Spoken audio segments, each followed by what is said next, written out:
This video is for class 6. We are continuing chapter number 5, that is water, from page number 81. So the types of solution. Earlier we have read about the solvent, solute and solution. So what is a solution? Solution में हम लोग पढ़े थे कि ऐसा mixture जिसमें एक solute होता है, एक सॉल्वेंट होता है. सॉल्यूट यानी सॉलिड पार्टिकल्स और सॉल्वेंट यानी लिक्विड पार्टिकल. तो ये सॉलिड और सॉल्वेंट यानी कि अब जब हम लोग एक सॉलिड सब्सटेंस को एक लिक्विड सब्सटेंस के साथ मिक्स करते हैं, मिक्सचर बनाते हैं, तो जो तैयार होता है, जो प्रोडक्ट मिलता है, उसको हम लोग सॉल्यूशन बोलते हैं. Today we will read about the types of solution, saturated solution and unsaturated solution. सबसे पहले पढ़ेंगे हम लोग कि सैचुरेटेड सॉल्यूशन क्या होता है. A solution in which no more solute can be dissolve at a given temperature is called a saturated solution. यानी कि एक सॉल्यूशन जिसमें हम लोग सॉल्यूट नहीं डिज़ोल्व कर सकते हैं eight a given temperature, that becomes a saturated solution. इसको समझने के लिए हम लोग देखेंगे एक एक्सपेरिमेंट करके कि अगर हम लोग एक बीकर में पानी लेते हैं, सपोज़ कि ये 50 ml वाटर है या 100 ml वाटर है, तो इस पानी में हम लोग क्या कर रहे हैं कि थोड़ा सा सॉल्ट डिज़ोल्व कर रहे हैं. तो पानी में सॉल्ट क्या होता है, डिज़ोल्व हो जाता है. सपोज़ कि ये हम लोग का 100 ml वाटर है, तो यहाँ पर देखिए सॉल्यूट और सॉल्वेंट मिलाने से क्या बनता है, सॉल्यूशन बनता है. तो यहाँ पे हम क्या किए, 10 ग्राम सॉल्ट को 100 ml वाटर में डिज़ोल्व कर रहे हैं. तो ये नमक क्या होगा, ये सॉल्ट क्या होगा, वाटर में डिज़ोल्व हो जाएगा, it will form a solution. फिर अगर हम इसको रिपीट करेंगे, अगर हम सॉल्ट का अमाउंट बढ़ा देंगे, अगर हम 20 ग्राम सॉल्ट लेंगे और उसके साथ फिर उसी 100 ml वाटर में, तो क्या तैयार होगा, वो सॉल्यूशन बन जाएगा. यानी कि वो 20 ग्राम सॉल्ट भी उसमें डिज़ोल्व हो जाएगा. लेकिन फिर हम देखेंगे अगर हम 40 ग्राम सॉल्ट लेते हैं और उसको हम उसी 100 ml वाटर में डिज़ोल्व करते हैं, तो हम क्या देखेंगे कि थोड़ा सा सॉल्ट जो है वो बच गया है. तो इसका मतलब क्या है कि वो एक सैचुरेटेड अमाउंट में या सैचुरेटेड टाइप का सॉल्यूशन तैयार हुआ है. इसका क्या मतलब है कि अगर हम इस पानी में थोड़ा थोड़ा करके नमक डाल रहे हैं, तो इसमें एक पर्टिकुलर टाइम के बाद ये एक रूम टेम्परेचर में, इसी रूम टेम्परेचर में, यानी कि 30 डिग्री सेंटीग्रेड जो हमारे आसपास का टेम्परेचर होता है, इसको रूम टेम्परेचर बोलते हैं. तो उस रूम टेम्परेचर में हम लोग मैंने हीट नहीं दे रहे हैं सोल्यूशन में. उस नॉर्मल टेम्परेचर में हम लोग अगर पानी के अंदर सॉल्ट डाल रहे हैं, तो 10 ग्राम डालें तो वो डिज़ोल्व हो गया, 20 ग्राम डालें तो भी डिज़ोल्व हो गया. लेकिन जब 40 ग्राम डालें तो देखें कि नमक जो है वो नीचे जा कर के जम गया है या उसमें डिज़ोल्व नहीं हो रहा है. यहाँ पे थोड़ा सा सॉल्ट का अमाउंट यहाँ पे डिज़ोल्व नहीं हो रहा है. So that become a saturated solution.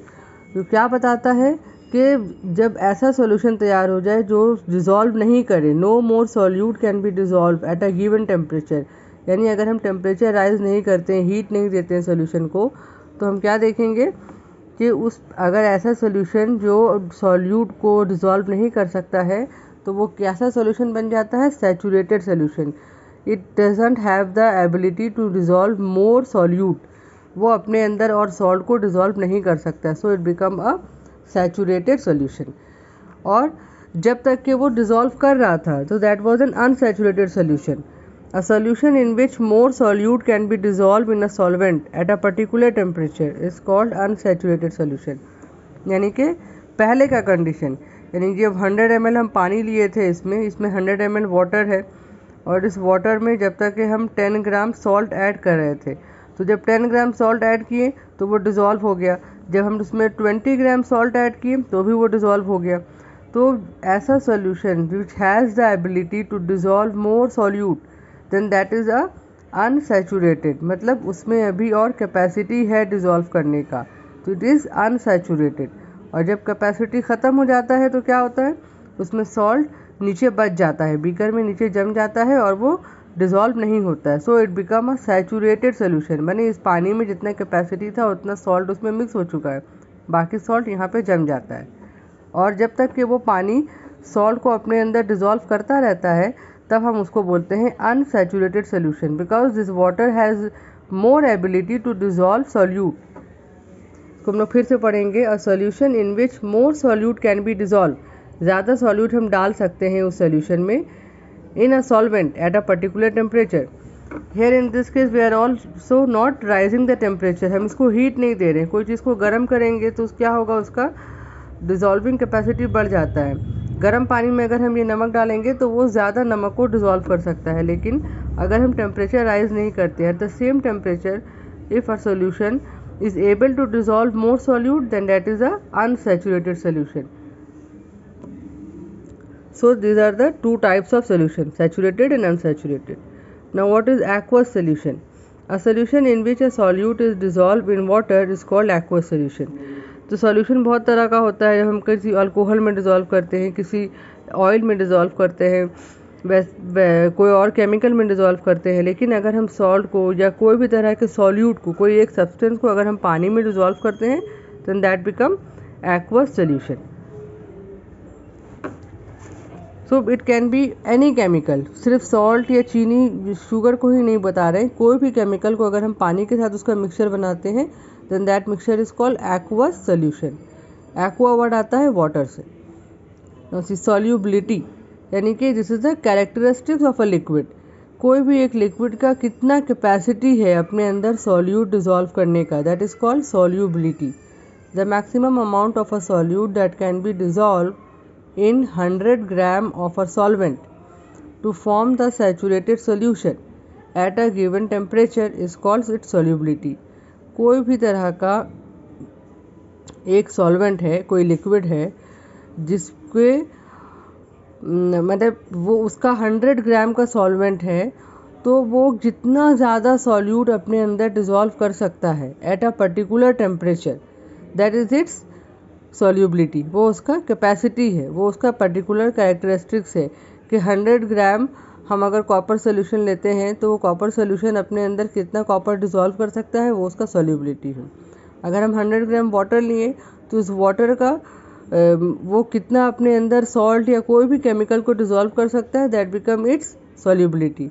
So the maximum amount of a solute that can be dissolve in 100 gram of a solvent, 100 gram liquid में जितना भी सॉल्यूट डिज़ोल्व कर सकते हैं हम, to form a saturated solution. कैसा solution बनाने के लिए? Saturated solution at a given temperature, that is called its solubility.